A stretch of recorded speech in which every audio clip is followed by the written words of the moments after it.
Okay, let's unpack this.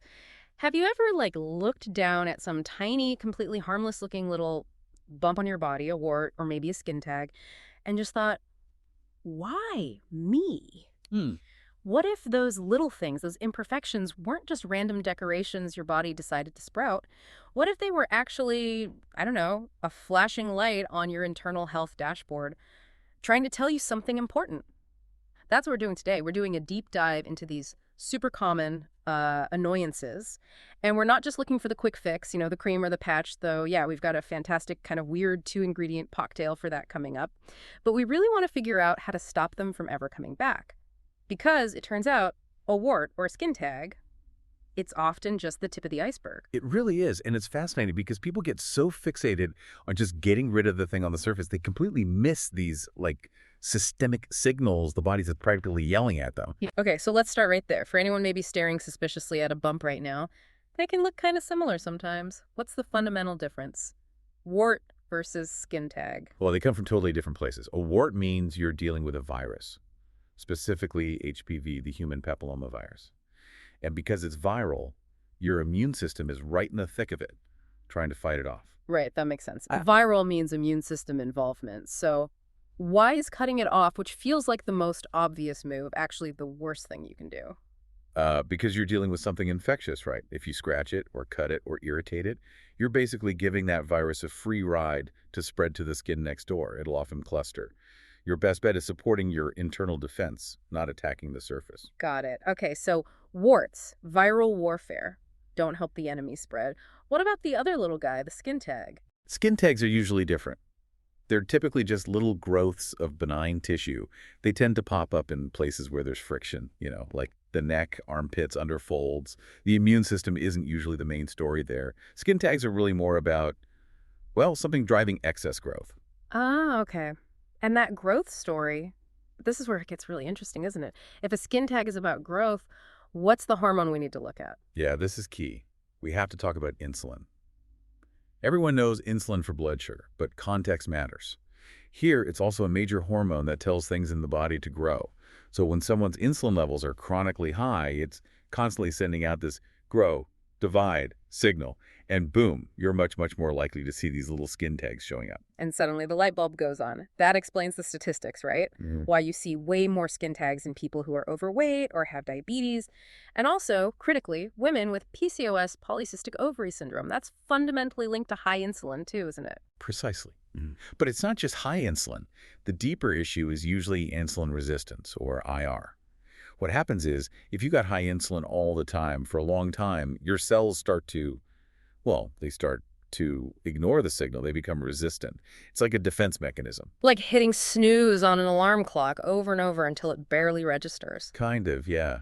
And then the pancreas, trying to get the message through, just panics and pumps out even more insulin. So it's trying to force the door open. And that's the vicious cycle. Exactly. Think of it like a faulty connection at the cell door. Insulin's job is to unlock that door so glucose sugar can get inside to be used as fuel.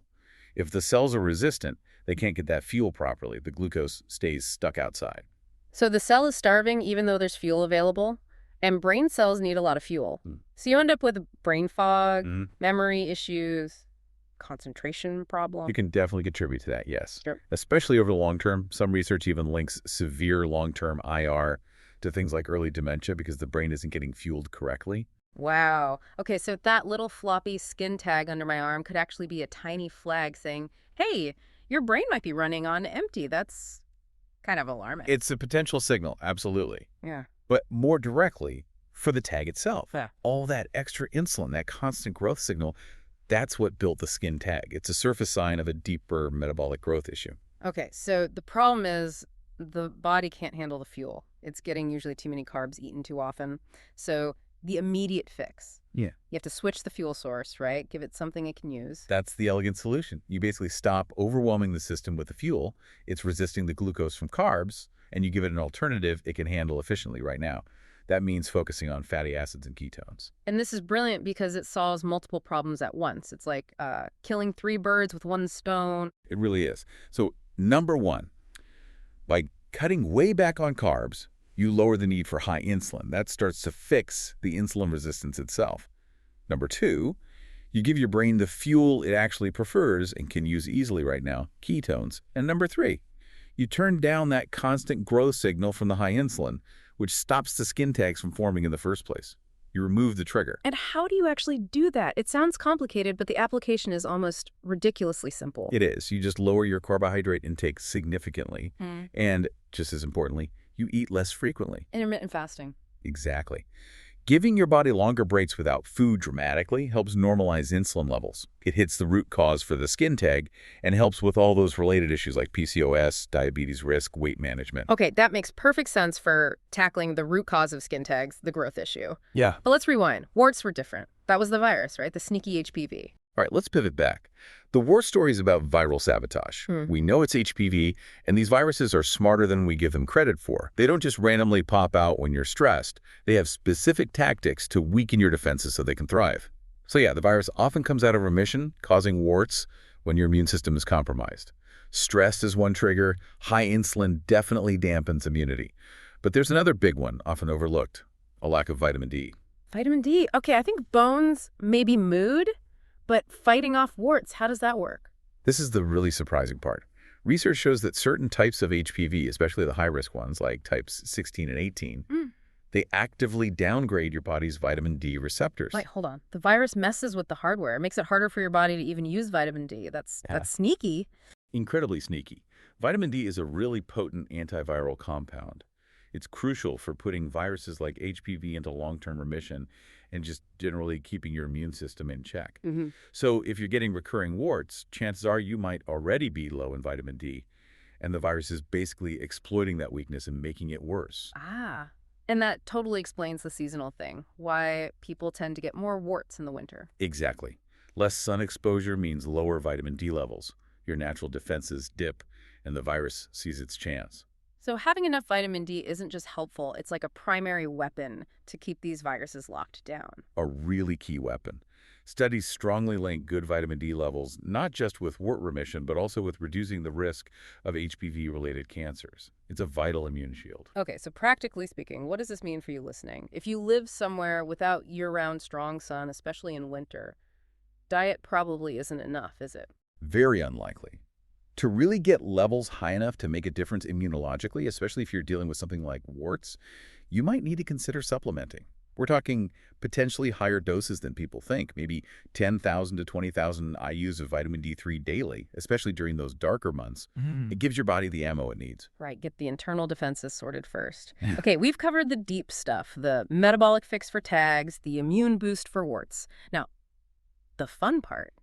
How do you get rid of these things quickly? Because let's be honest, sometimes you just want it gone, like yesterday. This is where we bring out that slightly weird but potent kitchen potion. Yes, the home remedy section. This stuff can actually work surprisingly well. Okay, 2 key ingredients. A specific kind of iodine one that penetrates the skin well, and crushed garlic. Fresh garlic. Let's break down the iodine first. We know it kills germs, but what's it doing to the actual wart or tag tissue? Iodine is pretty amazing stuff. It acts as a powerful dehydrator, basically drying the tissue out. It also helps dissolve the protein structure of the wart or tag. But here's another cool systemic link. Iodine is also really important for regulating excess estrogen. It's used clinically for things like fibrocystic breasts or ovarian cysts, so even applying it topically taps into something with broader hormonal benefits. That's fascinating. Even the quick fix hints at deeper balance. Okay, so iodine dries and dissolves, then you add the garlic. What's the magic there? Garlic's power comes from a compound called allicin. Allicin is incredibly potent against viruses, so that's primarily targeting the wart. We usually add it to the mix for skin tags too, though, partly just in case of misdiagnosis or if there's any low-level microbial stuff going on. Can't hurt. Got it. So the application, it sounds slightly dramatic, maybe a bit messy. A little bit. You just crush 1 clove of fresh garlic. You want that oily juice. Take 1 drop of that garlic oil, mix it with 1 drop of the iodine in a little dish or spoon, then grab a Q-tip, dab that potent sticky mixture directly onto the wart or tag, cover it with a Band-Aid, and just leave it alone. Repeat that once a day. And the results, people see changes pretty fast with this, right? Honestly, sometimes shockingly fast. Because that combo is so good at shrinking and drying out the tissue, some people report seeing a noticeable difference in just like 24 to 48 hours. It can be quite dramatic. Wow, okay, good to know. And if the garlic potion isn't working fast enough, or maybe it's irritating, Are there backups? Yeah, a couple of other common ones. You could try crushing an aspirin tablet, that's salicylic acid. The active ingredient in many wart removers, mix it with a drop of water to make a paste and apply that daily. Or some people have success with tea tree oil, which also has antimicrobial properties. But really, that iodine and garlic combo is usually the first and often most effective thing to try. Great, so lots of options for eviction. Looking at the big picture here, the pattern that really jumps out is that these little skin things, warts, tags, they're rarely just skin deep, are they? They're almost always connected back to something more fundamental, either metabolic issues, like that high insulin driving growth for skin tags, or systemic immune issues, like a virus actively messing with your defenses through things like your vitamin D pathways, in the case of warts. So what does this all mean for you? I guess it means the next time you spot one of those little bumps, maybe don't just grab the clippers or the freezing spray and call it a day. Maybe pause and ask yourself, if this tiny bit of skin is trying to flag something about my insulin levels or my viral defenses, what else might my body be trying to shout when I've only been listening to the whisper?